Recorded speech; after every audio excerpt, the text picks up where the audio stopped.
வணக்கம். Welcome to கதை திரட்டு audio books.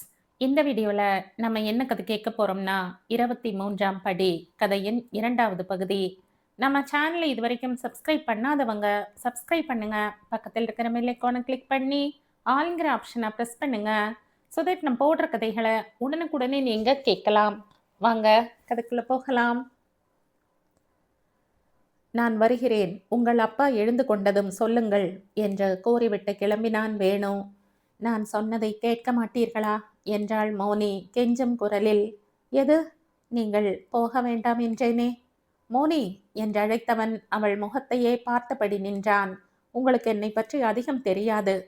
வேலை இல்லாமல் சம்பளம் இல்லாமல் நான் பட்ட அவமானங்களை பற்றி உங்களுக்கு தெரியாது. இப்போதுதான் முதல் தடவையாய் ஒரு வேலை கிடைத்திருக்கிறது. இப்போதுதான் நான் மனிதனாய் இருக்கிறேன். இதையும் இழந்துவிட்டு நிற்க நான் மடையனில்லை. போகத்தான் போகிறேன். வேலையா? சம்பளமா? என்றாள் மோனி. அவன் பேச்சு புரியாதவளாக. டாக்டர் நாகலட்சுமியின் குழுவில் சேர்வதற்கு சம்பளம் ஏது? வாலண்டரி வேலையல்லவா அது? உங்கள் செலவை நீங்களே பார்த்து கொள்ள வேண்டி இருக்கும் என்று டாக்டர் நாகலட்சுமி சொல்லவில்லை. அவனால் அந்த கேள்விக்கு பதில் கூற இயலவில்லை. நான் கட்டாயம் போகத்தான் போகிறேன் என்று மறுபடியும் ஒரு தடவை சொல்லிவிட்டு புறப்பட்டான்.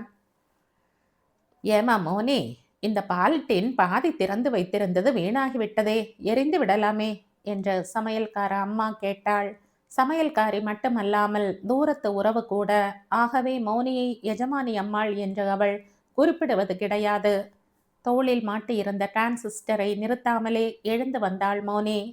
ஓ சந்தாவோ சந்தா என்று அவளே பாடிக்கொண்டு வருகிற மாதிரி இருந்தது. எந்த டின் பாட்டி? இதுதான் அன்று நான் கடைக்கு போயிருந்த போது யாரோ வந்தார்கள் என்று திறந்ததாக சொன்னாயே. பாதி வாய் திறந்திருந்த அந்த பால் டின்னை கையில் எடுக்கும் போதே மோனியின் மனதுக்குள் மகிழ்ச்சி பரவியது. அந்த வேணுவின் கைப்பட்ட பால் புட்டியல்லவா இது? மூடியை திறக்கப் போய் அவன் உள்ளங்கையை கிழித்து கொண்டதும் அவள் அதற்கு கட்டு போட்டதும் அவளுக்கு ஞாபகம் வந்தன. டாக்டர் நாகலட்சுமி நடத்திய படக்காட்சியில் முதலாக வேணுவை சந்தித்த வினாடியிலேயே அவனுக்கும் தனக்கும் ஏதோ ஒரு பிணைப்பு இருப்பது போன்ற உணர்வை அவள் அடைந்தாள். அந்த பிணைப்பை எந்த சக்தி எப்படி ஏற்படுத்தியதென்று அவளுக்கு புரியவில்லை. அதனால் தான் அன்று அவன் அவளிடமிருந்து விலகிய போதிலும் கூட அவனுடன் வலிய சென்று பேச வேண்டும் என்ற ஆவல் ஏற்பட்டது போலும். அந்த அந்தரங்கமான பிணைப்பு உண்மையானதாகத்தான் இருக்க வேண்டும். இல்லாவிட்டால் அடுத்த முறை வேணுவே அவளை தேடிக்கொண்டு வந்திருப்பானா? அவனுக்கு ஏதோ ஆபத்து ஏற்பட போவது போலவும் அதில் இருந்து அவனை காப்பாற்ற வேண்டியது தன் கடமை போலவும் அவளுக்குள் தோன்றிக் கொண்டிருப்பது கூட அந்த இனம் தெரியாத சக்தியின் விளையாட்டுத்தான். ஏன் என்னை போக வேண்டாம் என்கிறீர்கள் என்று அவன் கேட்டபோது அவளால் பதில் கூற முடியாமல் போனது கூட அதனால் தானோ? வாசலில் ஒரு டாக்ஸி வந்து நின்றது. அவள் தந்தை கிருபாகரன் பேப்பரில் சுற்றிய பெரிய பார்சல்களை மார்போடு அணைத்தவாறு கீழே இறங்கினார். முன் சீட்டில் உட்கார்ந்திருந்த ஒருவரிடம் கமின் மிஸ்டர் கபூர் என்று அழைத்தார். மோனி அப்பாவின் கையில் உள்ள பார்சல்களை பிரித்தாள். ஒரு பார்சல் அவரது புகைப்பட தொழிலுக்கு தேவையான பொருள்கள். டாக்டர் நாகலட்சுமியுடன் புறப்படவிருப்பதால் அவைகளை வாங்கி வந்திருக்கிறார். அந்த வரையில் ஆறுதல் அடைந்த உள்ளம் மறு பார்சலை கண்டதும் கூம்பியது. 3 புத்தம் புதிய மதுப்புட்டிகள். சந்திரா ஒயின்ஸ் கடையில் இருந்து வரப்போகிற பில் 500க்கு வரப்போகிறதோ 600க்கு வரப்போகிறதோ? இவள்தான் என் டாக்டர் மோனி என்று கிருபாகரன் அவளை அறிமுகப்படுத்தினார் வந்தவருக்கு. மோனி, இவர் மிஸ்டர் கபூர், பம்பாயில் இருந்து வருகிறதே. போட்டோ இன்டர்நேஷனல் பத்திரிகை, அதன் ஆசிரியர்.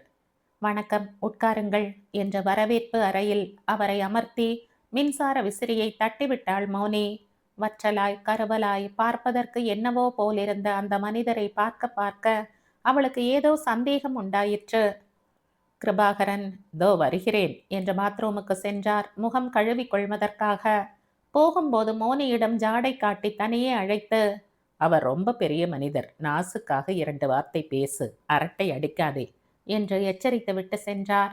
உதட்டை சுழித்தபடி மோனி திரும்பி வந்து கபூரின் எதிரில் அமர்ந்து கொண்டாள். கண்களை மூடிக்கொண்டு கூரையை பார்த்தபடி அமர்த்தலாக. ஜனவரி மாதத்தில் கூட என்னமாய் புழுக்கம் என்றாள். ஆமாம் என்று கபூர் சொன்னதுதான் தாமதம். சடக்கென்று நிமிர்ந்து உட்கார்ந்தவள். நீங்கள் வடக்கத்திக்காரர் என்று நினைத்தேனே, தமிழ் தெரியுமா என்றாள். அவர் மிடற விழுங்கினார். வந்து நான் இருக்கிற இடத்திலே ஏராளமாய் தமிழர்கள் இருக்கிறார்கள். ஏன் என் ஆபீஸிலே கூட முக்கால்வாசி பேர் தமிழர்கள்தான். இருந்தாலும் கூட இவ்வளவு நன்றாய் தமிழ் பேசுவது ஆச்சரியம்தான். உங்கள் பத்திரிகை பெயர் என்னவோ சொன்னாரே அப்பா? Photo magazine. அப்பா வேற ஏதோ பெயர் சொன்ன மாதிரி இருந்ததே. வீக்லியா மந்த்லியா? வீக்லி தான். ஓஹோ, என்ன 200 பக்கம் இருக்குமா? ஆமாம். பக்கத்துக்கு பக்கம் போட்டோவாகத்தான் இருக்கும் இல்லையா? நான் பார்த்ததில்லை, அதனால் கேட்கிறேன். ஆமாம் ஆமாம், எல்லாம் போட்டோக்கள் தான். போட்டோ என்றால் நியூஸ் பிரிண்ட் காகிதத்தில் அச்சிடுவது நன்றாயிருக்காதே. எல்லாம் ஆர்ட் பேப்பராகத்தான் இருக்கும். ஆமாம். விலை என்ன? விலை 30 பைசா. மிஸ்டர் கபூர், எழுந்திருங்கள், தயவு பண்ணி எழுந்திருங்கள் சொல்கிறேன். மோனியின் குரல் கோபத்துடன் உயர்ந்தது. 200 பக்கம் ஆர்ட் பேப்பரில் அச்சிட்ட பத்திரிகையின் விலை 30 பைசாவா? நிஜத்தை சொல்லுங்கள், உங்கள் உண்மை பெயர் என்ன? நான் என்ன கபூர். கபூரும் இல்லை, ராஜும் இல்லை. உண்மையை சொல்கிறீர்களா, இல்லை போலீஸை கூப்பிடட்டுமா? பெரியசாமி. எந்த ஊர்? இங்கேதான், மந்தைவெளி என்றவர் ரோஷத்துடன். உங்கள் அப்பாதான் என்னை அழைத்து வந்தார். என்னவோ ரொம்ப விரட்டுகிறீர்களே என்று சொல்லிவிட்டு செருப்பை மாட்டிக்கொண்டு வேகமாக வெளியேறினார். பாத்ரூமில் இருந்து சீட்டி ஒலியுடன் திரும்பிய கிருபாகரன் காலியாய் இருந்த நாற்காலியை கண்டு திடுக்கிட்டார். மோனி, எங்கே அவர் மிஸ்டர் கபூர்? மெயில் பத்திரிகையை படித்து கொண்டிருந்த மோனி தலையை நிமிர்த்தவில்லை. பெரிய சாமிதானே, மந்தை வெளிக்கு போய்விட்டார் என்றாள் அலட்சியமாக. மோனி, என்ன விளையாடுகிறாய்? அவளுக்கு கோபம் பீரிட்டு கொண்டு வந்தது. அடக்கி கொண்டாள். பேப்பரை நிதானமாக மடித்து வைத்துவிட்டு எழுந்து அப்பாவின் முன்னே நின்று கொண்டாள். இது பழைய ட்ரிக்கப்பா? முன்னே அம்மா இருந்த காலத்திலேயே ஒரு முறை செய்திருக்கிறீர்கள். ட்ரிக்கா? எது? யாராவது ஒரு தெரிந்த ஆளை வலுக்கட்டாயப்படுத்தி வீட்டுக்கு அழைத்து வருவது. அவர் வெளியூரில் இருந்து வந்திருக்கிற முக்கியமான சிநேகிதர் என்று சொல்ல வேண்டியது. அவருக்கு உபசரிக்கிற சாக்கில் நீங்கள் அளவுக்கு மேலே ட்ரிங்க் சாப்பிட வேண்டியது. மோனி, இவர் நிஜமாகவே? அப்பா, எங்கே என் கண்களை பார்த்து சொல்லுங்கள், பார்க்கலாம். நீங்கள் வெளியே புறப்படுகிற போதே சொன்னேனா இல்லையா? இன்றைய கோட்டா 3 ஸ்மால் ஆகிவிட்டது. திரும்பி வந்து கேட்க கூடாது என்று கண்டித்து சொல்லவில்லை? அது கூட லார்ஜாகவே போட்டு கொடுத்தேன். திரும்பி வந்து கேட்க மாட்டேன் என்று வாக்களித்து விட்டுத்தானே சாப்பிட்டீர்கள்? முதலில் சில வினாடிகள் கிருபாகரன் தலையை குனிந்து கொண்டு நின்றிருந்தார். பிறகு திடீர் என்ற கோபம் வந்துவிட்டது. நீ ஒன்றும் எனக்கு புத்தி சொல்ல தேவையில்லை, ஷட்டப் என்று கூச்சலிட்டு விட்டு மது புட்டிகளை வாரி எடுத்து அடைத்து கொண்டு தன் அறைக்கு சென்று கதவை தாளிட்டு கொண்டார். அப்பா, திறக்கப் போகிறீர்களா இல்லையா கதவை என்று இறைந்தபடி கதவை படபடவென்று தட்டினாள். கைதான் வலித்தது. அறைக்கு வெளியே கிடந்த நாற்காலியில் கிழிந்த நாராக தொய்ந்து விழுந்தாள். எதிரே சுவரில் மாட்டியிருந்த புகைப்படத்தில் இருந்து அவளுடைய இறந்து போன அம்மா சிரித்து கொண்டிருந்தாள். ரொம்ப இயற்கையாக சிரிக்கும் படம் அவள் அப்பாவே எடுத்தது. எவ்வளவோ பத்திரிகைக்காரர்கள், கண்காட்சிக்காரர்கள் கேட்ட போதிலும் அந்த படத்தை மட்டும் அவர் கொடுத்ததே இல்லை. அம்மாவை பார்த்து ஆத்திரம் வந்தது மோனிக்கு. சிரிக்கிறாயா என் நிலைமையை கண்டு? ஏதடா இப்படி ஒரு வயது வந்த பெண்ணை குடிகார தந்தையிடம் ஒப்படைத்து விட்டு போனோமே என்கிற வருத்தமோ அனுதாபமோ இல்லாமல் சிரிக்கிறாய் இல்லையா? நன்றாக சிரி. எனக்கும் ஒரு காலம் வரும். எந்த மனிதரை திருத்த முடியாமல், திருத்த தெரியாமல் கண்ணீரை வெள்ளமாக பெருக்கி கொண்டு அதிலேயே நீ மூழ்கி இறந்து போவாயோ, அதே மனிதரை நான் திருத்தி காட்டுகிறேன் பார். திருத்திய பிறகு அவரையும் பக்கத்தில் வைத்துக்கொண்டு உன் எதிரில் நின்று இடி இடி என்று சிரிக்கிறேன் பார் என்று சவால் விட்டுவிட்டு கண்களை துடைத்து கொண்டாள் மோனி. இப்போது எவ்வளவோ தேவலை. 2 வருடம் முன்பு நிலைமை ரொம்ப ரொம்ப மோசம். எந்த புகைப்படக்காரரும் கனவு கூட காண முடியாத அளவுக்கு கிருபாகரன் சம்பாதித்தார். ஆனால் ஏறத்தாழ 3/4 பங்கு மதுக்கடைகளுக்கு போய்விடும். மோனியின் அம்மா அவர் பழக்கத்தை அடியோடு நிறுத்த பார்த்தாள், முடியவில்லை. பிறகு ஒரு கட்டுப்பாட்டுக்குள் வைக்க பார்த்தாள். ஓரளவுதான் முடிந்தது. அப்படியும் அவளை ஏமாற்ற எவ்வளவோ வழிகள். கிளப்பிலேயே நன்றாக போட்டுவிட்டு வீட்டுக்கு வந்து எடு எடு என்பார். பழ வாசனை வருகிறது, ஏற்கனவே சாப்பிட்டிருக்கிறீர்கள் என்பாள் அம்மா. ஐயையோ, வெளியிலேயா? எவன் கொடுக்கிறான் எனக்கு? அப்படியே கொடுத்தாலும் எனக்கு ஏது நேரம் என்பார்.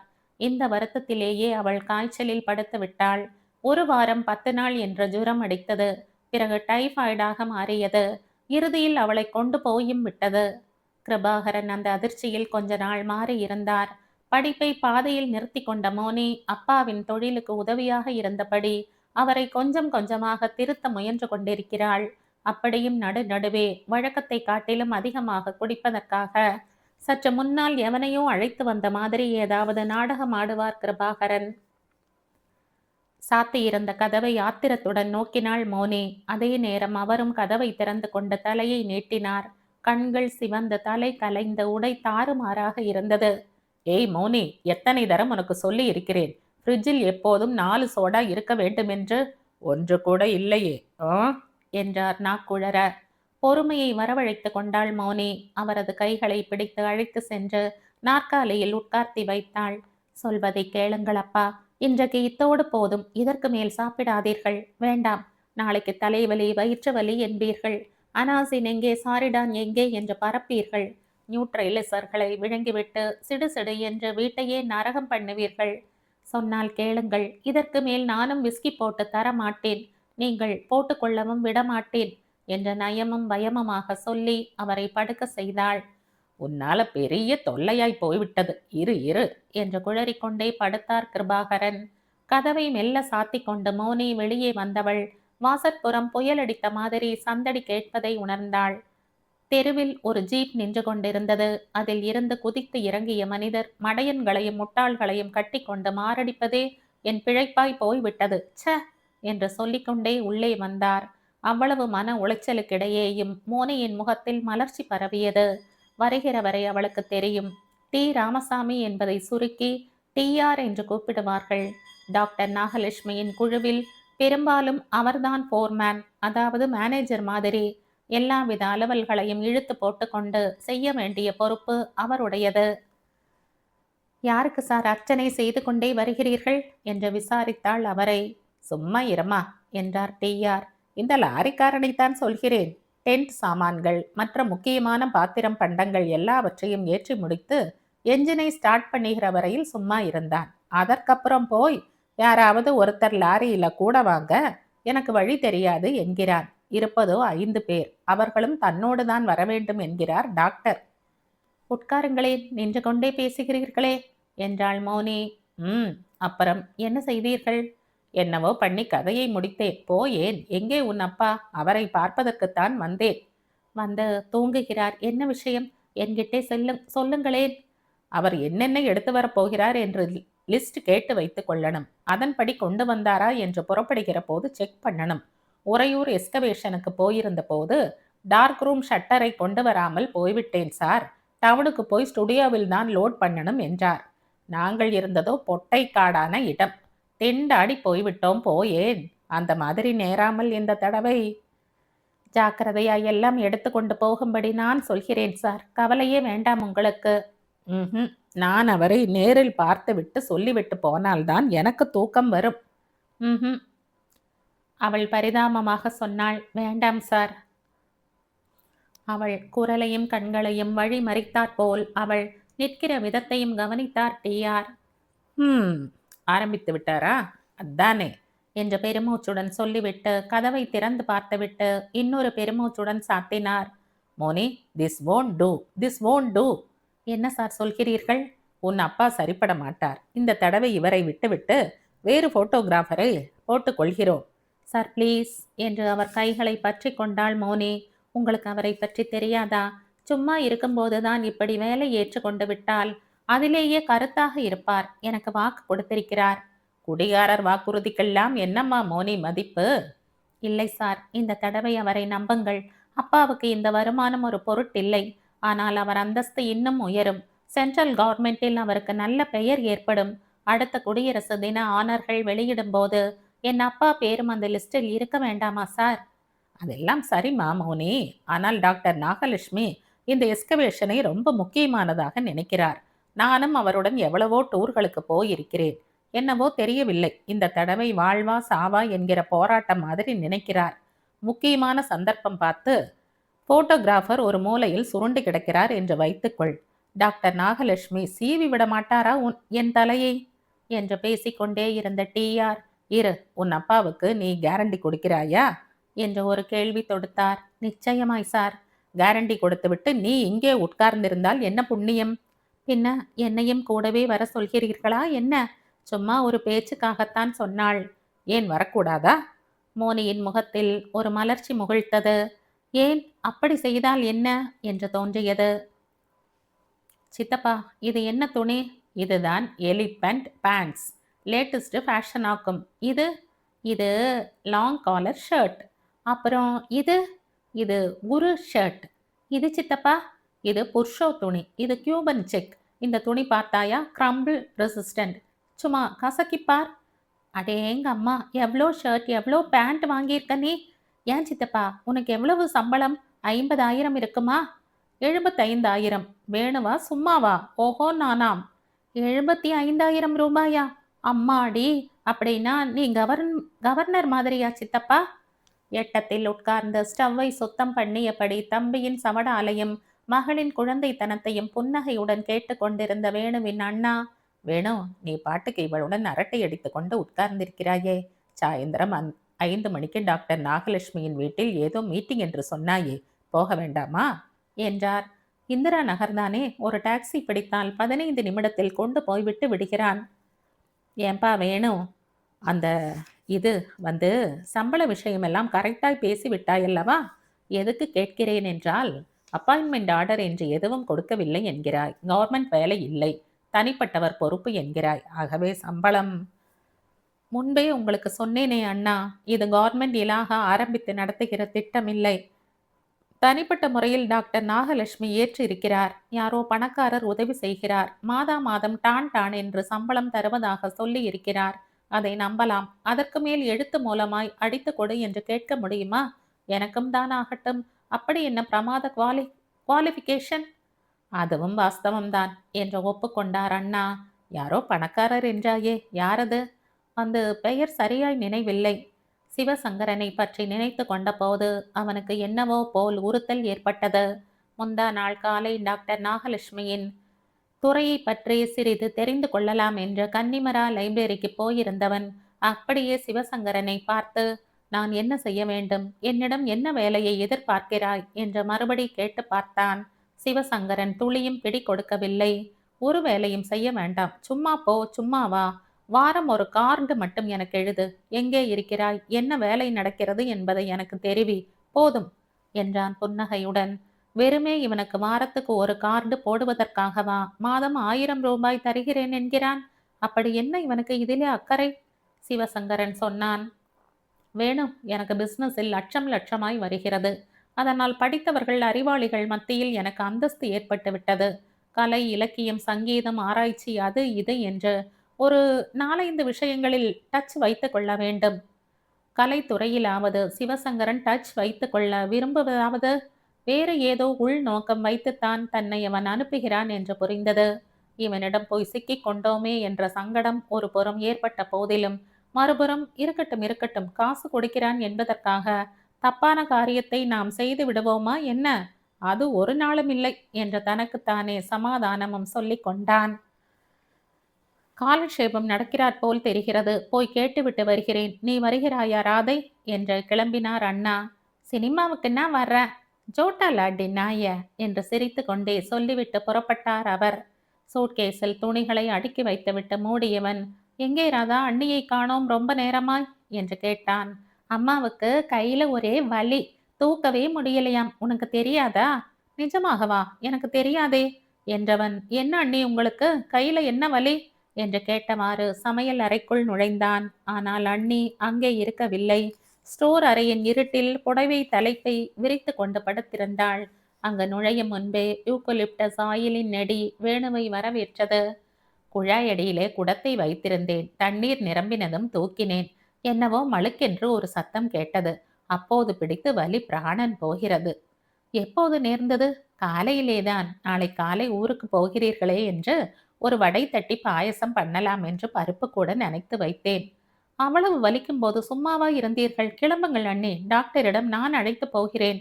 வேண்டாம், நீங்கள் எங்கேயோ இந்திரா நகர் போக வேண்டும் என்று சொல்லிக் கொண்டிருந்தீர்களே என்றாள் அவள். மைத்துனன் இத்தனை பாசம் காட்டும் அளவுக்கு தான் ஒருபோதும் அவனிடம் பிரியம் செலுத்தியதில்லையே என்பதை நினைத்தோ என்னவோ அவள் குரலில் கூச்சம் நிரம்பியிருந்தது. வேணு விடவில்லை. அன்னையை வற்புறுத்தி அழைத்து சென்றான் டாக்டரிடம். எக்ஸ்ரே எடுத்து விடுவது நல்லது என்றார். அதற்கும் அந்த கிளினிக்கிலேயே ஏற்பாடு செய்தான். எல்லாவற்றுக்குமாக டாக்டர் ஃபீஸ் 100 ரூபாயை நர்ஸிடம் கொடுத்த போது வேணுவின் பார்வை அவனையும் அறியாமல் அண்ணியிடம் சென்றது. நான் தண்டச்சோறு இல்லை அண்ணி, குடும்பத்துக்காக 2 காசு செலவழிக்க என்னாலும் முடிகிறது பார்த்தீர்களா என்று கூற வேண்டும் போல் இருந்தது. அண்ணியை டாக்டரிடம் காட்டிவிட்டு திரும்ப வீட்டில் கொண்டு போய் சேர்த்துவிட்டு அவன் அவசர அவசரமாய் டாக்ஸி பிடித்து கொண்டு இந்திரா நகருக்கு பறந்தான். 5:40 அவன் டாக்டர் நாகலட்சுமியின் வீட்டை அடைந்த போது விரிச்சிட்டிருந்தது முன்புறத்து வரவேற்பறை. கூட்டம் முடிந்து விட்டது. வீட்டுக்கு புறப்பட்டு கொண்டிருந்தார் ஃபோர்மன். ஃபோர்மன் டிஆர் நாகலட்சுமி கேட்டிருந்த சர்டிபிகேட்டுகளை தருவதற்காக அவன் வந்திருந்த போது அறிமுகமாக இருந்தார் அவர். என்னப்பா, இப்போதுதான் மணி 5 ஆகிறதா உன் வாட்சில் என்றார் அவர். வேணு தலை குனிந்தான். வந்து புறப்படுகிற போது ஒரு அவசரமான வேலை. இருக்கலாம்ப்பா, யாருக்குத்தான் அவசரமான வேலை இல்லை. ஆனால் நாளை காலை நாம் புறப்படுவதை பற்றி, நம் புரோகிராமை பற்றி எல்லோருடனும் பேசுவதற்காக முதலாய் ஒரு மீட்டிங் வைத்தால் அதற்கே மட்டம் போடுவதா? டாக்டருக்கு உன் மீது ரொம்ப கோபம். நான் கூட 5 நிமிடம் வெயிட் பண்ணலாமே என்றேன். நோ என்று சீறினாரே, பார்க்கணும். இப்போது அவர் எங்கே இருக்கிறார்? நேரில் நான் மன்னிப்பு கேட்டுக்கொள்கிறேன். தலைமேல் 1000 பொறுப்பு இருக்கிறதப்பா அவருக்கு. உனக்காக காத்து கொண்டு உட்கார்ந்திருக்க சொல்கிறாயா? நாளை காலை பிருந்தாவன் எக்ஸ்பிரஸுக்காவது ஒழுங்காய் வந்து சேர். 8:10க்கு வண்டி கிளம்புகிறது, தெரியுமில்லையா? வந்து விடுகிறேன் சார், என்னை மன்னியுங்கள். என்ன நேர்ந்ததென்றால்? அது ஏன் இப்போது என்று அவன் பேச்சை வெட்டிவிட்டார் டிஆர். தன்னைத்தானே நொந்து கொண்டு அவன் வீட்டை அடைந்த போது இரவு வெகு நேரமாகியும் விளக்குகள் எரிந்து கொண்டிருந்தன. ஈசி சேரில் படுத்திருந்த அண்ணாவிடம், அன்னைக்கு எப்படி இருக்கிறது என்றான். அவளுக்கு பரவாயில்லை. உன் விஷயம் என்ன ஆயிற்று? மீட்டிங்குக்கு போனாயா என்றார் அண்ணா. சரியான நேரத்துக்கு போக முடியாமல் போயிற்று என்றால் ஏன் என்பார்.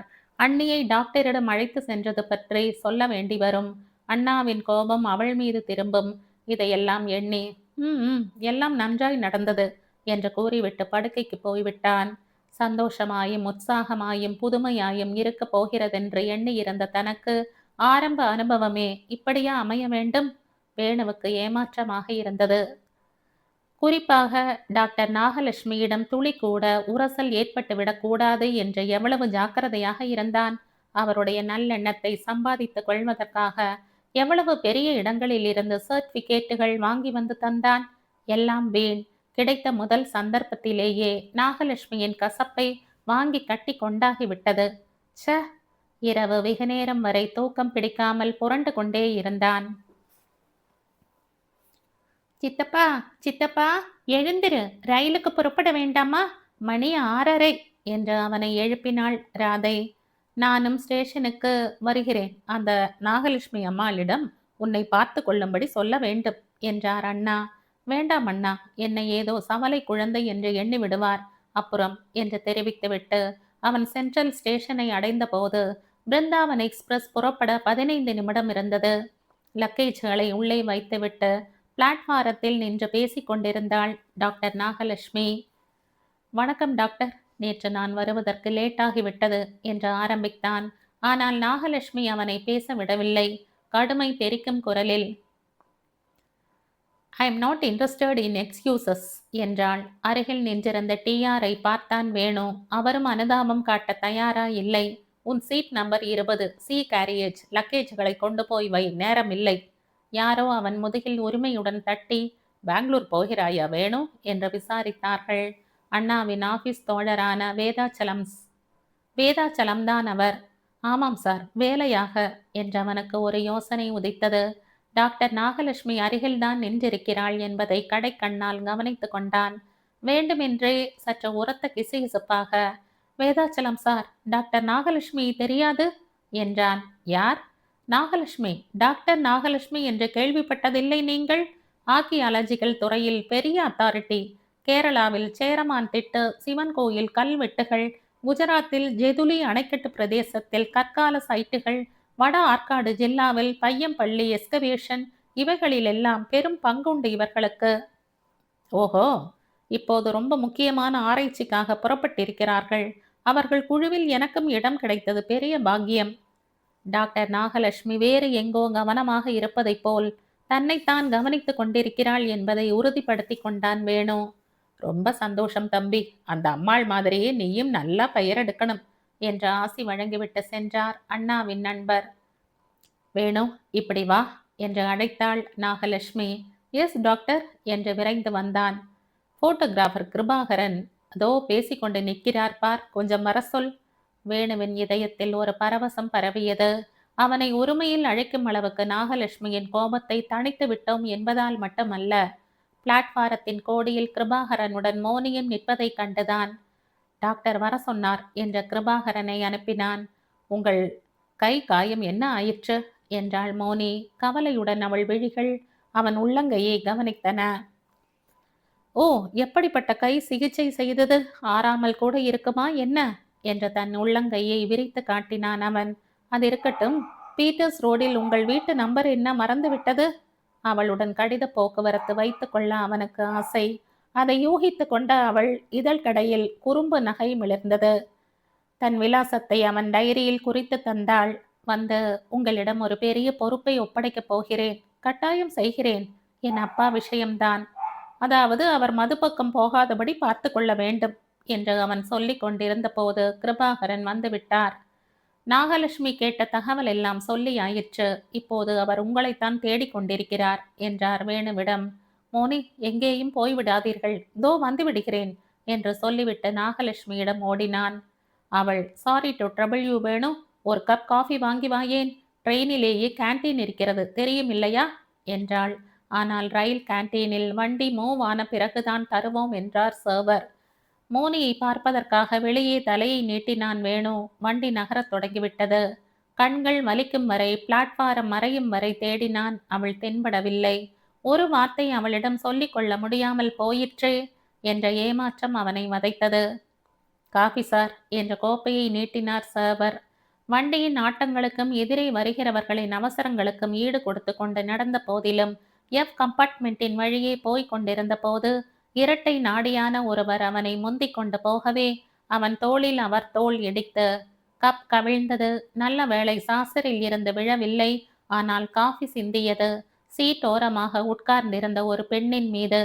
சாரி மிஸ் என்றபடி அவளை பார்த்தவன் ஆனந்த பிரமிப்பினால் மூச்சடைத்து போனான். மோனி என்பதற்கு மேல் வார்த்தை வரவில்லை. புடவையில் சிந்திய காஃபியை அவள் துடைத்து கொண்டாள். ஒரே இடத்தில் ரிசர்வேஷன் கிடைக்காததால் ஒவ்வொரு இடத்தில் இருக்கிறோம். வந்து மிஸ்டர் கிஷோரை உங்களுக்கு அறிமுகம் செய்து வைக்க வேண்டுமே. அப்போதுதான் அவள் பக்கத்தில் இருந்த இளைஞனை கவனித்தான் வேணு. பளபளவென்று மாறிவிடப்பட்ட தலையும் உடம்போடு கூடவே பிறந்ததோ என்று சொல்லும் அளவுக்கு பாந்தமாக பொருந்தியிருக்கும் உடையுமாக இருந்த அவனுக்கு யாரையும் சட்டென கவரக்கூடிய வசீகரம் இருந்தது. புன்னகையுடன் அவன் கை குலுக்கினான். நமது குழுவில் 5ஆம் அவர் மிஸ்டர் கிஷோர், டிராப்ட்ஸ்மேன். இவர்தான் மிஸ்டர் வேணு என்றாள் மோனி. நீங்கள் உட்கார்ந்து பேசிக் கொண்டிருங்கள் என்று வேணுவிடம் சொல்லிவிட்டு எழுந்து கொண்டாள் மோனி. யாருக்கு காஃபி வாங்கி கொண்டு போனீர்கள்? டாக்டருக்குத்தானே. நீங்கள் மறுபடி அலைய வேண்டாம், நான் போகிறேன் என்றவள் காஃபி ட்ரம்முடன் வந்த வெயிட்டரிடம் ஒரு கப் வாங்கி கொண்டு சென்று விட்டாள். ரயிலின் ஆட்டங்களில் நிலை குலைந்து விடாமல் சீட்டுகளின் கைப்பிடிகளை பிடித்தபடியே அவள் லாவகமாக கடைசி பெட்டி வரை செல்லும் காட்சியை பார்த்தவாறு ஒரு ரகசிய பெருமூச்சு விட்டான் வேணு. உட்காருங்கள் என்று கிஷோர் உபசரித்தான். இத்தனை நேரம் மோனியுடன் பேசிக் கொண்டிருக்கும் வாய்ப்பு எங்கிருந்தோ வந்த இந்த கிஷோருக்கல்லவா கிடைத்தது என்று எண்ணி வேணுவுக்கு கோபம் வந்தது. அந்த இளைஞன் சொன்னதற்கும் கேட்டதற்கும் சம்பந்தமில்லாமல் தலையை அசைத்தவாறிருந்தான். காதலர்களுக்கென்றே ஏற்பட்டது போன்ற இந்த பிருந்தாவன் எக்ஸ்பிரஸில் மோனியுடன் 5 நிமிடம் தனியே பேசி மகிழ முடியவில்லையே என்று அவன் ஏங்கினான். இதே இடத்தில் கிஷோருக்கு பதில் மோனி இருந்தால் எப்படி இருக்கும் என்று கற்பனை செய்தான். அந்த ஏக்கம் அன்று இரவு தீர்ந்தது 2 மடங்காக. பெங்களூர் சிட்டி ரயில்வே ஸ்டேஷனில் தங்கிய பின்னர் ஹாசனுக்கு செல்லும் லக்ஸூரி பஸ்ஸில் அவர்கள் பயணமானார்கள். ஹாசனில் மற்ற பயணிகளை இறக்கியதும் அங்கிருந்து 40 மைல் தொலைவில் உள்ள களப்பேடு என்ற கிராமத்துக்கு அவர்களை மட்டும் கொண்டு போய் விடுவதாக ஏற்பாடாகி இருந்தது. இரவு 11 மணி இருக்கும் அவர்கள் பெங்களூரை விட்டு புறப்பட்ட போது சீப்பு, சோப்பு, டவல் முதலியன வைத்திருந்த ஹேண்ட்பேக்கை தலைக்கு மேல் இருந்த ராக்கில் வைத்துவிட்டு இரத்த சிவப்பான நிறத்தில் இருந்த சீட்டில் அமர்ந்து கொண்டான் வேணு. எல்லாமே தனித்தனியான சீட்டுகள். முதுகுப்புறம் ரொம்ப உயரமானது. ஆனால் இப்படி விரைப்பாக நிமிர்ந்து உட்காரும்போது அசௌகரியமாக இருக்கிறதே என்று ஒரு நிமிடம் முகம் சுளித்தான். பக்கத்தில் உட்கார்ந்திருந்த இன்னொரு பிரயாணி கீழே குனிந்து என்னவோ செய்வதையும் பிறகு நன்றாக சாய்ந்து கொள்வதையும் கவனித்தவுடன் வேறெங்கோ சூட்சமம் இருக்கிறது என்று தோன்றியது. தானும் குனிந்து காலடியில் துழாவை பார்த்தான். சீட்டின் கீழே ஒரு சிறிய சக்கரம் கைக்கு தட்டப்பட்டது. அதை அப்பிரதட்சணமாக திருகினான். திருக திருக அவனுடைய சீட்டும் பின்னால் சாய்வது தெரிந்தது. தேவையான அளவு திருகியதும் சாய்ந்து கொண்டான். இப்போது வசதியாக இருந்தது. இந்த சிறிய போராட்டத்தில் அவன் ஈடுபட்டிருந்ததால் பஸ் புறப்பட்டு விட்டதை கவனிக்கவில்லை. பிரயாணிகள் அவரவர் இடத்தில் வசதியாக அமர்ந்து முடிந்து சலசலவென்ற சில்லறை பேச்சுகளும் ஓய்ந்து பஸ்ஸின் முறையான பயணம் தொடங்கி இருந்தது. பெங்களூர் நகரத்தின் வெளிச்சங்களும் ஓசைகளும் நடமாட்டங்களும் சிறிது சிறிதாக தேய்ந்து மறைந்து விட்டன. மோனி உட்பட மற்ற 5 பேரும் தனக்கு பின்புறமுள்ள சீட்டுகளில் தான் உட்கார்ந்திருக்கிறார்கள் என்று அவன் எண்ணி இருந்தான். ஆனால் அவனுக்கு முன் உள்ள சீட்டில் கைப்பிடியின் மீது ஏதோ படர்ந்த மாதிரி தெரிந்த அந்த சந்தன கையை பார்த்ததும் மனதில் ஒரு படபடப்பு பிறந்தது. அந்த கரத்தின் மணிக்கட்டை கவ்விக் கொண்டிருந்த ரிஸ்ட் வாட்ச். முன்னால் இருப்பவள் மோனிதான், சந்தேகமில்லை. விருப்பப்படி மாற்றிக்கொள்ளக்கூடிய பல வகை முகப்பு கொண்ட கடியாரம் அது. அவள் அதை அணிந்திருப்பதை பிருந்தாவன் எக்ஸ்பிரஸில் வரும்போதே வேணு கவனித்திருந்தான். மோனி, மோனி என்று அவன் உதடுகள் ஜபித்தன தாமத்துடன். எட்டாத இடத்தில் உள்ள தாயை அடைய துடிக்கும் குழந்தையைப் போல அவளை நன்றாய் காணுவதற்காக அவன் கண்கள் துடித்தன. எதிர் சீட்டின் உயரம் அவள் தலையின் உச்சி பகுதியை கூட அவனுக்கு காட்ட மறுத்தது. ஆனால் அவளுடைய வலது தோளின் அழகையும் அதில் வழுக்கிக் கொண்டிருக்கும் சாரியின் மென்மையையும் சிலுசிலுவென்று குளிர்காற்று வீசும்போது அவள் இழுத்து போர்த்து கொள்வதால் விழாவின் வளைவுகள் ஏற்படுத்தும் நளினத்தையும் அவன் ரசிப்பதற்கு தடை ஏதும் இருக்கவில்லை. அவள் ஏதாவது காரணமாக தன் பக்கம் திரும்ப மாட்டாளா என்று அவனுக்கு ஏக்கம் ஏற்பட்டது. எதையாவது காணாமல் போக்கிவிட்டோ அல்லது ஏதாவது தெரியாமலோ தன் உதவியை நாடினால் எவ்வளவு நன்றாயிருக்கும் என்று கனவுகள் கண்டான். அவளுக்கு பக்கத்தில் கிஷோர் தான் உட்கார்ந்திருக்கிறானோ? திக்கென்றிருந்தது. தற்செயலாக பார்ப்பது போல் திரும்பி பின் வரிசைகளை வேகமாக நோட்டம் விட்டான். கடைசி வரிசையின் நடுவே கிஷோர் உட்கார்ந்திருப்பது தெரிந்தது. சௌகரியமாயிருக்கிறதா என்று அவன் ஜாடை செய்து கேட்டதற்கு தலையை அசைத்து பதில் தெரிவித்துவிட்டு மன நிம்மதியுடன் சாய்ந்து கொண்டான். மேலே ராக்கில் இருந்த சிறிய சூட்கேஸ் விழுந்து விடும் போல் தத்தளித்து கொண்டிருந்ததால் அதை சரியாக தள்ளி வைப்பதற்காக மோனியின் அருகில் அமர்ந்திருந்தவர் எழுந்து கொண்டார். அது அவள் தந்தை கிருபாகரன் தான். வேணுவின் நிம்மதி 10 மடங்கு அதிகரித்தது. அடைத்தாற்போல் சூட்கேஸை வைத்துவிட்டு திரும்ப உட்கார்ந்து விட்டார் அவர். மோனி குனிந்து என்னவோ தேடியவள் கண்டக்டர் என்று கூப்பிட்டாள். கண்டக்டர் வந்தார். என் சீட்டை பின்பக்கம் சாய்த்து கொள்ள முடியவில்லையே, திருகு சிக்கிக் கொண்டிருக்கிறது என்றாள். கண்டக்டரும் அதை சரி செய்து பார்த்தார். முடியவில்லை. சாரி அம்மா என்று கூறிவிட்டு சங்கடத்துடன் இங்குமங்கும் நோக்கினார். வேணு தன் இடத்தை அவளுக்கு தரலாமா என்று நினைத்தான். அதற்குள் அவனுக்கு அடுத்த சீட்டில் இருந்த ஒருவர், நீங்கள் வேண்டுமானால் இங்கே வாருங்கள், நான் அங்கு உட்கார்ந்து கொள்கிறேன் என்று சொல்லி எழுந்து கொண்டு மோனி மறுத்து சொல்லும் முன் வேணுவை தாண்டி கொண்டு வந்து விட்டார். கண்டக்டர் அவருக்கு விஷ் பண்ணியதில் இருந்து அவர் அந்த பஸ் நிறுவனத்தின் அதிகாரிகளில் ஒருவர் என்றும் ஆகவேதான் பிரயாணிகளின் சௌகரியத்தை பெரிதாக நினைக்கிறார் என்றும் புரிந்தது. அப்பாவிடம் சொல்லிக்கொண்டு இந்தண்டை வந்தாள் மோனி. அப்போதுதான் அவனை கவனித்தாள் போலும். ஓ என்றாள். பளீர் என்று அவள் முகத்தில் யாரோ சாயம் பூசிய மாதிரி மகிழ்ச்சி பரவி பளபளத்தது. பஸ் போய்கொண்டே இருந்தது. மந்திர கட்டு போட்டாற்போல் வேணு வாய் திறவாமலே இருந்தான். மோனியின் இந்த அண்மை, இவ்வளவு சமீபமான நெருக்கம், அவளுடைய கூந்தலில் இருந்து வரும் நறுமணம், அவளுடைய பூ பாதங்கள் பஸ்ஸின் தரையில் அசைகின்ற போது அதே தரையின் வழியே தனக்குள் பிரவேசிக்கும் இன்பமான சலனம், இவைகளெல்லாம் அப்படியே இருக்க வேண்டும், அப்படியே இருக்க வேண்டும் என்று அவன் நெஞ்சு பதைத்தது. ஊதினால் விழுந்துவிடக்கூடிய சீட்டு மாளிகை மாதிரி ஒரு வார்த்தை வாய் திறந்து பேசினாலும் இந்த சூழ்நிலையின் ரகசியமான ஆனந்தம் மறைந்தொழிந்து விடுமோ என்று அவன் அஞ்சினான். அவன் பேசாவிட்டாலும் அவள் பேசினாள். இந்த பக்கம் வருவது இதுதான் உங்களுக்கு முதல் தடவை இல்லை? ஆமாம், நீ வந்திருக்கிறாயோ மோனி என்றான் வேணு. அந்த வாக்கியத்துக்கு மோனி என்ற பெயர் தேவையில்லை என தெரிந்தும் அதை உச்சரிக்கும் இன்பத்தை பெற விரும்பியே அப்படி சொன்னான். அத்துடன் நீ என்று வேண்டும் என்றே உரிமையில் சொல்லி பார்த்தான். அவள் வித்தியாசமாக எடுத்து கொள்ளாதிருக்கிறாளா என்று பார்க்கும் நோக்கத்துடன். அவள் வித்தியாசமாக எடுத்து கொள்ளவில்லை. ஹைஸ்கூலில் படித்த காலத்தில் மைசூருக்கு வந்திருக்கிறேன். ஆனால் இந்த பக்கம் வந்ததில்லை. பஸ்ஸில் பெரும்பாலோர் தூங்க முயன்று கொண்டிருந்ததாலும் சில தூங்கியாகி விட்டதாலும் சாதாரண விஷயத்தை கூட தாழ்ந்த குரலில் ரகசியம் சொல்வது போல் அவள் பேச வேண்டியிருந்தது. அதற்காக அவன் கன்னத்தின் பக்கமாக தலையை சாய்த்து கொண்டு அவள் பேசியது வேணுவின் இதயத்தை நிமிண்டி விட்டது. அதே சமயம் டக் டக் என்ற சின்ன ஓசைகள் கேட்டன. இருந்த இடத்தில் இருந்தபடி கண்டக்டர் பஸ்ஸின் விளக்குகளை அணைத்து விட்டார். ஒரு சின்ன விடி விளக்கு கூட எரியாமல் பஸ்ஸின் உட்புறம் இருளில் நீந்தியது. பயமாயிருக்கிறதா மோனி என்றான் வேணு. பிறை நிலவு பஸ்ஸுக்குள் கொண்டு வந்த வெளிச்சத்தில் அவள் சிரிப்பு பளிச்சென தெரிந்தது.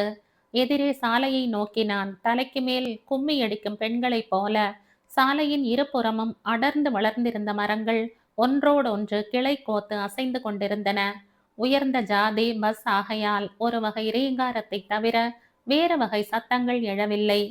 பஸ் தலை விளக்கின் வெளிச்சம் நெடுந்தூரத்துக்கு விழுந்தது. நூல் பிடித்தாற்போல் சாலை என்ன நேராயிருக்கிறது. பல நிமிட நேரத்துக்கு டிரைவரின் ஸ்டீரிங் பிடித்த கைக்கு வேலை இருக்கவில்லை. ஸ்டீரிங்கில் கை வைத்தபடி டிரைவர் தூங்கிவிட்டால் கூட விபத்து நேராது என்று எண்ணினான் வேணு. ஏன் என்னவோ போலிருக்கிறீர்கள் என்று விசாரித்தாள் மோனி. நான் ரொம்ப சந்தோஷமாய் இருப்பதாய் நினைத்து கொண்டிருக்கிறேன். அதற்கு பெயர் என்னவோ போலா? மோனி மிக ரகசியமாய் சிரித்தாள். அப்படியும் கூட பஸ்ஸில் குடிகொண்டிருந்த ஆழ்ந்த நிசப்தத்தில் அவள் சிரிப்பு துல்லியமாய் ஒலித்தது. டிரைவர் பஸ்ஸை செலுத்தியபடியே சரக்கென்று தீக்குச்சி கிழித்து ஒரு சிகரெட் பற்ற வைத்து கொண்டார். அவருக்கு எதிரில் இருந்த விண்ட் ஷீல்டு கண்ணாடியில் நெருப்பின் சிவப்பு புள்ளி பிரதிபலித்தது. சிகரெட்டை உதட்டில் பொருத்தி கொள்ளும் போதும் கையில் எடுக்கும் போதும் அந்த சிவப்பு புள்ளி இங்கும் அங்கும் நகர்வது வேடிக்கையாக இருந்தது. இப்படியே போய்க் கொண்டிருந்தால் போதும், வேறொன்றும் வேண்டாம் போல் இருக்கிறது என்றான் வேணு. அவன் சொல்வதன் பொருள் புரிந்த போதிலும், ஏன் நாளைக்கு என்னென்ன வேலைகள் இருக்குமோ என்று பயப்படுகிறீர்களா என்று வேண்டுமென்றே கேலி செய்தாள் மோனி. கவலைப்படாதீர்கள், எல்லாம் டான் டான் என்று கச்சிதமாய் நடக்கும். டிஆர் லேசுப்பட்டவர் இல்லை, பிரமாதமாய் ஏற்பாடுகள் பண்ணி வைத்திருக்கிறாராக்கும். வேணுவும் கேலியாக, அப்பாடி, இப்போதுதான் எனக்கு நிம்மதியாயிற்று. குலை நடுங்கிக் கொண்டிருந்தேன் கவலையினால் என்றான். மோனி எழுந்து முன்புறம் குனிந்து, சௌகரியமாயிருக்கிறதா அப்பா, ஏதாவது வேண்டுமா என்று விசாரித்துவிட்டு திரும்ப அமர்ந்தாள். வேடிக்கைக்கு சொல்லவில்லை. உங்களுக்கு தெரியுமோ தெரியாதோ, நேற்றே மெட்ராஸில் இருந்த லாரி புறப்பட்டு போய்விட்டது. சமையல் பாத்திரங்கள், டென்ட்டுக்கான சாமான்கள், கேம்ப் கட்டில்கள், எக்ஸ்கவேஷன் கருவிகள். டென்ட்டா?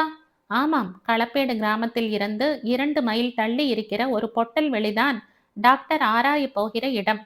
இன்று பகலுக்கு லாரி அங்கே போயிருக்கும். இந்நேரம் உள்ளூர் ஆட்களை அமர்த்தி 3 டென்ட் அடித்து தயாராய் வைத்திருப்பார்கள். உங்களுக்கும் கிஷோருக்கும் ஒன்று, டிஆருக்கும் அப்பாவுக்கும் ஒன்று. எக்ஸ்கவேஷன் கருவிகள், கண்டான் முண்டான்கள், விளக்கு இதெல்லாம் வைக்க 3வது கூடாரம். கேட்க கேட்க உற்சாகமாய் இருந்தது வேணுவுக்கு. உனக்கு? சாரி டு டிசப்பாயிண்ட் யூ என்று சிரித்தாள் மோனி. டாக்டர் நாகலட்சுமியும் நானும் பெண்களாக பிறந்து விட்டதால் கிராமத்தில் தனி வீட்டில் இருக்க நேர்ந்திருக்கிறது. சமையல் பாத்திரங்களுடன் குக் அங்கே போயிருப்பார். விடிகாலையில் நாம் போகிற சமயம் சுட சுட இட்லி சாம்பார் காஃபி ரெடியா இருக்கும். வடை கூட போட்டிருப்பார். பிரமாதம் பிரமாதம். உங்களுக்கு ஒரே ஒரு தொல்லை, குளியல்தான். நாங்கள் கிராமத்து வீட்டில் வெந்நீர் வைத்துக் கொள்வோம் குளிப்பதற்கு. உங்களுக்கு அது கிடையாது. சைட்டுக்கு பக்கத்தில் ஒரு வயல் இருக்கிறதாம். அங்கே பம்ப் செட் வைத்திருக்கிறார்களாம். வெடவெட குளிரில், ஐயோ, நினைத்தாலே எனக்கு நடுங்குகிறது. பாவம் நீங்கள் என்று உடம்பை சிலிர்த்து கொண்டாள் அவள். பஸ் 2 நிமிடம் நின்றது. ஒரு ஷாப் வாசலில். முன்னும் பின்னும் இருட்டாயிருந்த சாலையில் அந்த ஷாப்பில் மட்டும் நீல குழல் விளக்குகளின் பிரகாசம் கண்ணை பறித்தது. நடுநிசையை தாண்டிவிட்ட அந்த வேளையில் கூட கடைக்காரரின் அருகில் இருந்த டிரான்சிஸ்டரில் ஒரு விளையாட்டு வர்ணனை ஒலிபரப்பாகிக் கொண்டிருந்தது. என்ன மேட்ச் என்று வேணு யூகிக்க முயன்றான். முடியவில்லை. பிரயாணிகளில் 2 இறங்கி சிகரெட் புகைத்தார்கள். பஸ் புறப்பட்டது. குளிரின் கடுமை ஏறிக்கொண்டிருந்தது. நான் என்சிசி ஸ்கவுட் இதில் எல்லாம் கேம்ப் போயிருக்கிறேன். டென்ட் கிண்ட் எல்லாம் எனக்கு தண்ணிப்பட்ட பாடு என்று வேணு ஜம்பம் அடித்து கொண்டான். அடடா, இப்படி ஒரு எக்ஸ்பர்ட் வந்து கொண்டிருப்பது தெரியாமல் அவர்கள் பாட்டுக்கு டென்ட் எல்லாம் போட்டு முடித்திருப்பார்களே என்ற மோனி நகப்பூச்சு பூசிய அழகிய விரல்களால் தன் கண்களை துடைத்து கொண்டு தூக்கத்தை விரட்ட முயன்றாள். நீ தூங்கு பாவம் என்றான் வேணு மார்பின் குறுக்காக கைகளை கட்டிக்கொண்டு. சற்றே சரிந்தாற்போல் சீட்டில் சாய்ந்து கொண்டவளை அவன் கண்கள் திருட்டுத்தனமாக பார்த்து பார்த்து மகிழ்ந்தன. விடிகாலை 4 மணி. அரை வெளிச்சத்திலும் முழு தூக்கத்திலும் மூழ்கி இருந்தது ஹாசன் பஸ் ஸ்டாண்ட். எல்லா பிரயாணிகளையும் இறக்கிவிட்டு நாகலட்சுமியின் குழுவினரை மட்டும் சுமந்து கொண்டு களப்பேடு கிராமத்தை நோக்கி பஸ் திரும்பிய போது 6 பேரும் சுறுசுறுப்புடன் விழித்து கொண்டு விட்டார்கள். டாக்டர் நாகலட்சுமி கிஷோரை அருகில் அழைத்து வைத்து கொண்டு மடியில் பிரித்து வைத்த பெரிய காகிதத்தை காட்டி ஏதோ விவாதித்து கொண்டிருந்தாள். டிரைவருக்கு பக்கத்தில் போய் உட்கார்ந்து கொண்ட டிஆர் எங்கெங்கே திரும்ப வேண்டும் என்று வழிகாட்டி கொண்டிருந்தார். மோனி பிளாஸ்கை திறந்து சூடாக காஃபியோ டீயோ எடுத்து தன் தந்தைக்கு கொடுத்து கொண்டிருந்தாள். இப்படி ஒரு புதுமையான வழக்கத்தை, இப்படி ஒரு விசித்திரமான வாழ்க்கை முறையை 10 நாள் முந்தி கற்பனை கூட செய்து பார்த்திருப்போமா என்று வேணு நினைத்து பார்த்தான். வீட்டை நோக்கி அவன் சிந்தனை திரும்பியது. குழந்தை ராதா சுருண்டு முடங்கி படுத்திருப்பாள். அண்ணா படுக்கையில் எழுந்து உட்கார்ந்து ஜன்னல் வழியே வந்து விழுந்துள்ள தினசரியை புரட்டி கொண்டிருப்பார். அண்ணி குளித்து முடித்து ஈரப்புடவை பச்சக் பச்சக் என்று சப்திக்க குளியல் அறையில் இருந்த சமையல் அறைக்கு உடம்பு நடுங்க ஓடுவாள். என்ன இது, ஏன் சும்மா உட்கார்ந்திருக்கிறீர்கள், நீங்கள் எப்போது வந்தீர்கள் என்ற டிஆர் உரத்த குரலில் அடுக்கடுக்காய் கேள்வி எழுப்பியதும் தான் வேணு விழித்து கொண்டான். பலபலவென்ற பொழுது விடிந்திருந்த போதிலும் ஆகாயத்துக்கும் பூமிக்குமாக கனத்த போர்வையாக பனி மூடியிருந்தது. வெறும் மைதானம் போன்ற திறந்த வெளியில் பஸ் நின்றிருந்தது. முந்தா நாள் அன்றே சென்னையில் இருந்து புறப்பட்டதாக மோனி சொன்ன லாரி பொருள்களில் ஒரு துரும்பை கூட கீழே இறக்காமல் அப்படியே நின்று கொண்டிருந்தது. லாரி ஆட்கள் 3 பேரும் டிஆரை சூழ்ந்து கொண்டு, என்ன சார், நீங்க பாட்டுக்கு இந்த இடம்னு சொல்லிட்டீங்க, இதெல்லாம் இங்க இறக்கவும் கூடாது, டென்ட் போடவும் கூடாதுன்னு கிராமத்து ஆட்கள் சண்டைக்கு வராங்க. கொஞ்சம் வாதாடி பார்த்தோம், அடிக்கவே வந்துட்டாங்க. நீங்க எப்ப வருவீங்களோன்னு ராத்திரி போரா இந்த குளிர்ல காத்துக்கிட்டு இருக்கோம் என்றார்கள். அதற்குள் அவர்களை ஏற்றி வந்த லக்ஸுரி பஸ் டாக்டர் நாகலட்சுமியிடம் விடை பெற்று கொண்டு சென்று விட்டது. டாக்டர் நாகலட்சுமி திகைத்தவளாக, என்ன ட்ரபிள், ஏன் எதையும் இறக்காமல் சும்மா இருந்தார்களாம் என்று டிஆரை கேட்டாள். டிஆர் கடும் கோபத்துடன், திருட்டு பயல்கள் என்று ஆரம்பிக்கும் முன் கிராம பாதையில் இருந்து 4-5 பேர் வந்தார்கள். 3 பேர் கிழவர்கள், 2 பெண்கள். அவர்களில் ஒருத்தி இளம் வயது. ஒரு கிழவன் கடுக்கனும் கோட்டும் அணிந்திருந்தான். சுவாமி, ரொம்ப மன்னிக்கணும், இந்த இடத்துல எதுவும் தோண்டக்கூடாது என்றான் அரை கன்னடமும் அரை தமிழுமாக. டாக்டர் நாகலட்சுமி திடுக்கிட்டு, ஏன், என்ன திடீரென்று? 3ஆம் மாசம் நான் வந்து பேசிவிட்டுத்தானே போனேன், எல்லாவற்றுக்கும் ஒப்புக்கொண்டாயே என்றாள். வேணுவும் மோனியும் கிஷோரும் ஒருவரை ஒருவர் பார்த்து கொண்டார்கள். நான் உங்களிடம் சொன்னதற்கெல்லாம் நேர்மாறாக ஆகிவிட்டது என்றாள் மோனி வேணுவிடம் வருத்தத்துடன். கிழவன் சொன்னான் கன்னடத்தில், இந்த இடம் வெறும் மைதானம் இல்லை, மயான பூமி. எங்க வம்சத்துல பல பேரை புதைச்சிருக்காங்க. இங்க நீங்க கண்டபடி தோண்டினீங்கன்னா அந்த பாவம் எங்களை சும்மா விடாது சுவாமி. டிஆர் சீற்றத்துடன், என்னடா கதை விடுறீங்க, இதுவா சுடுகாடு, ஒரு பிணத்தையும் காணமே என்றார். இப்ப இல்லைங்க, சுடுகாட்டை வேற இடத்துக்கு மாத்திட்டாங்க, முன்ன இருந்ததுன்னு சொன்னனே. சும்மா அடாவடியெல்லாம் அடிக்காத, கலெக்டர் சாம்பசிவத்தின் மூலம்தான் ஏற்பாடெல்லாம் பண்ணினோம், மறந்து போச்சா? ஏன் சுவாமி அனாவசியமா கூச்சல் போடுறீங்க? நீங்க இங்க தோன்றதுல எங்களுக்கு சம்மதம் இல்லை. கலெக்டர் வந்தால் மட்டும் சரின்னு சொல்லிடுவோமா? உங்கள் கலெக்டர் சாம்பசிவமும் ஷிமோகாவுக்கு மாத்தலாகி போயிட்டார் என்றான் இன்னொரு கிராமத்தான். கொஞ்சம் கொஞ்சமாக 10-15 பேர் கூடிவிட்டார்கள் அவர்கள் தரப்பில். டிஆர், நீங்கள் கொஞ்சம் அமைதியாக இருங்கள் என்று அவரை விலக்கிய நாகலட்சுமி, சரி, ஒன்றும் குடிமொழிகி விடவில்லை, நாங்கள் வந்தது வந்தாயிற்று, 2 நாள் பொறுத்து இதை பற்றி பேசலாம், அவ்வளவுதானே என்றாள் கிழவனிடம்.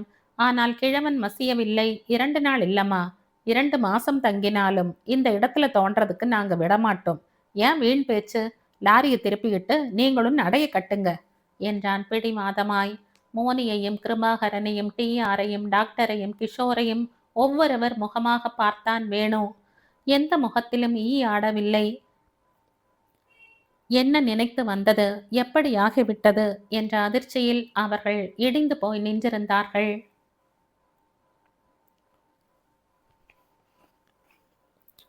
இந்த கதையின் தொடர்ச்சியை அடுத்த பதிவில் கேட்கலாம். நன்றி.